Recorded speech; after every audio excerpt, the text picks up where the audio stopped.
কি এবং পুরো ব্যাপারটা একটু কাইন্ডলি বলুন কি বলুন। স্যার, প্রথমত আমাদের যে বাঁধটা এখান থেকে কাটা হয়েছে ব্রিজ তৈরি করবার জন্য, সেটার পরিস্থিতি দেখলেন এবং নদীর যা পরিস্থিতি সেটাও দেখলেন সরেজমিনে। সেই ব্যাপারে আপনার কাছ থেকে কিছু জানতে চাই।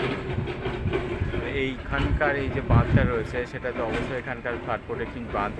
তো এইটা যখন কোম্পানি থেকে ব্রিজ করার স্বার্থে মানে কেটেছে ওরা, তো ব্রিজ তো এখন কমপ্লিট যা দেখা যাচ্ছে। তো ব্রিজ কমপ্লিট হয়ে যাওয়ার পর যে কোম্পানি করেছে এটা, যে এজেন্সি, তাদেরকে তো অবশ্যই এইটা ওদেরকে মানে ব্রিজটা যে মেরামতটা অবশ্যই করে দেওয়ার দরকার।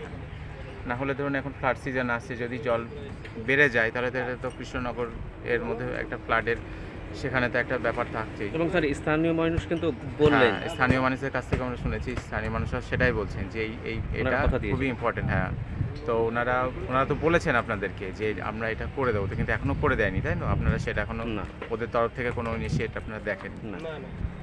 ঠিক আছে, আমরা আমাদের অফিসিয়ালি যেটা করার আমরা তো করবো ওনাদেরকে করার।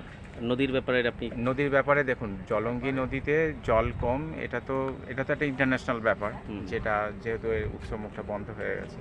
তো যতটুকু আছে সেটুকুকেই বাঁচিয়ে রাখতে হবে। এবং তার জন্য এখানে যে কনস্ট্রাকশন চলাকালীন যেসব ডেব্রিজগুলো এই জলঙ্গির বুকে পড়েছে, সেইগুলো তো অবশ্যই ওরা যখন ব্রিজ কমপ্লিট হয়েছে সেগুলোকে তো অবশ্যই ওখান থেকে রিমুভ করা দরকার। না রিমুভ করলে তো এই নদী আরও বেশি দিনকে দিন ওইগুলোর ওপর আবার সিলটেশন হবে, তো সেইটা আরও বেশি মজে যাবে। নদীটাই আমাদেরকে শেষ হয়ে যাচ্ছে এখানে দিনের পর দিন। তো এইটা আপনাদের যে ইনিশিয়েট নিয়েছে সেটা আমরাও সমর্থন করছি, এবং আপনারা আমাদের তরফ থেকে আমরা যেটা করা সেটা অবশ্যই করব। ধন্যবাদ স্যার। এই আশাই রাখছি যেন আপনাদেরকেও আমরা সব সময় পাই পাশে। Thank you.